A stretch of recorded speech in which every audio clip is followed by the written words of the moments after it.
జీవితమంటే కల కాదు, అది కవులు రచించే కథ కాదు.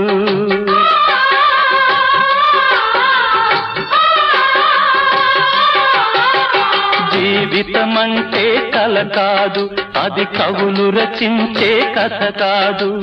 కనుమరుగైనది సిరి కాదు, అది మనదని తలచుట సరికాదు. కుడి ఎడమైతే పొరపాటు లేదను నానుడి సత్యం కాదు, ఇది అందరికి అర్థం కాదు. ఓ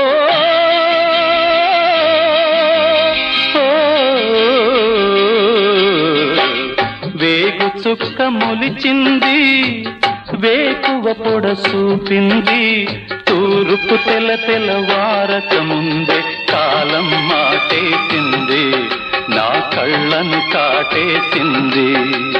కాలం మాటే